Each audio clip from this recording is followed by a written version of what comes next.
Hello and welcome to the Weekly Outlook at XM.com. I'm Maria Pachurthis, and joining me is Senior Investment Analyst Marios Hadjikyriacos. We'll be reviewing the week ahead. So Marios, let's begin over in the U.S. The Fed caught markets off guard last week when it signaled that the era of cheap money is coming to an end. When is the taper process likely to begin, and what will this mean for the dollar and other currencies? Hello, Maria. So they really caught the market sleeping last week. Since then, we've seen some of those effects calm down. The markets are not as panicked anymore. We've had a parade of Fed speakers trying to calm things down. Now, as far as the timeline that you asked, I think that the realistic scenario is that the Fed is going to prepare the markets for a tapering announcement over the summer. Then in August, they're going to send a very concrete signal that tapering might begin soon. And they might formally announce it at the September meeting that the tapering process will begin by the turn of the year, for example. That would be a realistic timeline. Now, for all of that to happen, the labor market needs to recover much more.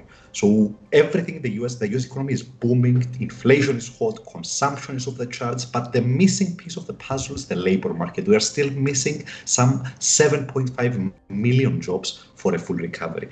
So assuming that the labor market continues to recover, I think that the Fed is going to steadily get the taper ball rolling. I believe that policymakers are really afraid of overheating the economy and having to slam on the brakes even harder later on. That's something they want to avoid.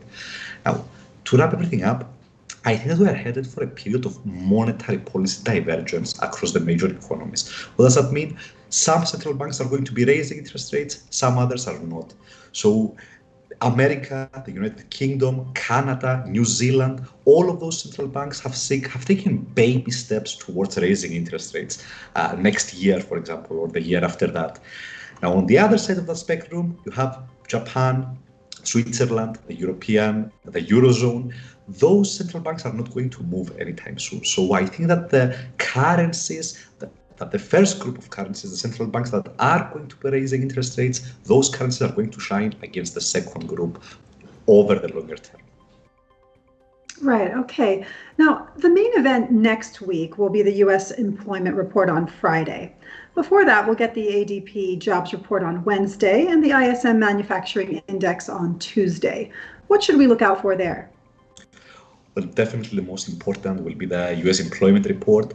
Now, non-farm payrolls are expected at 600,000. The unemployment rate is expected to fall a little bit further.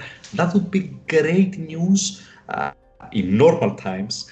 But right now, I think that any number below 1 million is not going to cause any panic in the markets about the Fed tightening early or so on. Now, in fact, if you look at labor market indicators, the market PMIs for the month, initial jobless claims, all of those stuff suggest minor downside risks for the forecast around the forecast. So I'm a little bit cautious, although we are going to have to see what the ADP report says and what the ISM manufacturing PMI says about non-farm payrolls as well ahead of that release. Okay, and finally, moving over to Europe, Germany's inflation numbers for June are due out on Tuesday before the Eurozone-wide data comes out on Wednesday. Forecasts point to a minor slowdown in annual inflation, but if there is an upside surprise, what can we expect from the ECB? Well, you're right, the forecasts point to a slight slowdown. That's very strange to me because right now Europe is in the middle of its reopening boom. If you look at the PMI surveys, those point to phenomenally strong inflationary pressures, and you also have rising oil prices. So it's a strange forecast. I think that an upside surprise is very possible that we actually see inflation accelerating instead of slowing down. Now, as far as the ECB, I don't think this moves the needle. We've heard from a lot of policymakers lately in the euro area, and the message has been consistent. We expect a period of higher inflation like everywhere else, but we are not really going to react to it. And in fact, if you look at some recent reports, the ECB is seriously considering raising its inflation target, perhaps by September. So that would send a very strong signal that it's willing to, first of all, tolerate higher inflation, and secondly, that it's going to stay in negative rates for even longer. So going back to the Fed argument, in September or in October, we might have a situation where the Fed is trying to exit cheap money, whereas the ECB is committing to cheap money for even longer, which I believe spells downside risks for euro-dollar. Marius, thanks so much.